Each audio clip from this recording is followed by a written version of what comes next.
High! এতদিনে আপনারা সবাই হয়তো জেনেই গেছেন তারকেশ্বরে খুলে গেছে বং পিৎজার নতুন একটা আউটলেট। এই খবরটা পাওয়ার পর আমি আর আমার দিদি সময় করে বেরিয়ে পড়েছি একদিনেই বং পিৎজার উদ্দেশ্যে। লোকেশনটা যদি বলতে হয় তাহলে বলবো জয়কৃষ্ণবাজার মোড় থেকে সোজা যে রাস্তাটা দশকড়ার দিকে চলে যাচ্ছে সেই রাস্তা বরাবর সোজাসুজি গিয়ে বি দাসে যে নার্সিংহোম আছে তার ঠিক আগে। তো লোকেশন অনুযায়ী একটু দূরে হলেও এইখানকার অ্যাম্বিয়েন্স আর এদের স্টাফেদের অত্যন্ত ভালো ব্যবহার সত্যি প্রশংসনীয়। একটু সাইডে হওয়ার কারণে ভেতরে ভিড়ভাট্টাও খুব একটা হয় না, তাই গিয়ে একান্তে অনেকটা সময় কাটাতে পারবেন আপনার বন্ধু অথবা প্রিয়জনেদের সাথে। এখানকার অ্যাম্বিয়েন্স সত্যি খুব সুন্দর, পুরো ভিনটেজ স্টাইলে পুরোটাকে ডেকোরেট করা হয়েছে। তো এখানে আমি আমার দিদি আর তার আরেক বান্ধবী মিলে গিয়েছিলাম। এই রেস্টুরেন্টের ভেতরে অনেক সুন্দর সুন্দর কর্নার আছে, তো যারা ছবি তুলতে খুব ভালোবাসেন তাদের জন্য এটা একটা আদর্শ জায়গা। এরপর আমরা মেনু কার্ড দেখে অনেকক্ষণ ডিসাইড করার পর অর্ডার করেছিলাম একটা চিকেন ড্রামস্টিক, যেখানে ছিল 6 পিস আর এটা দাম নিয়েছিল ওই 199 টাকা।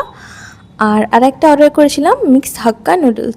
তো এখানে যেহেতু স্টাফের পরিমাণ কম, সেহেতু খাবার অর্ডার করার পর 40 মিনিট থেকে 1 ঘন্টা নিয়েছে আমাদেরকে অর্ডার সার্ভ করতে।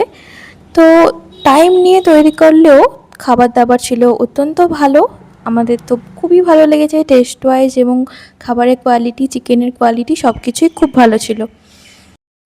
এরপর ওভারঅল যদি আমাকে রেট করতে বলা হয় তাহলে আমি রেট করব 4.5 আউট অফ 5। 0.5 আমি কেটে নিয়েছি শুধুমাত্র টাইমের কারণে। সবার কাছে হয়তো এত টাইম থাকে না, সুতরাং একটু তাড়াতাড়ি সার্ভ করাই ভালো। এরপর খাওয়া দাওয়া শেষ করার পর চলে এসেছে আমাদের হাক্কা নুডলস। এটার জন্যও আমাদেরকে প্রায় খাওয়া দাওয়া শেষেও 15 মিনিট মতো অপেক্ষা করতে হয়েছিল। তো অপেক্ষা করতে হলেও খাবার দাবার খুব ভালো ছিল, তাই অতটা গায়ে লাগেনি। আর আমরা তো যেহেতু অনেকটা সময় নিয়েই বেরিয়েছিলাম, তাই কিছুই মনে হয়নি।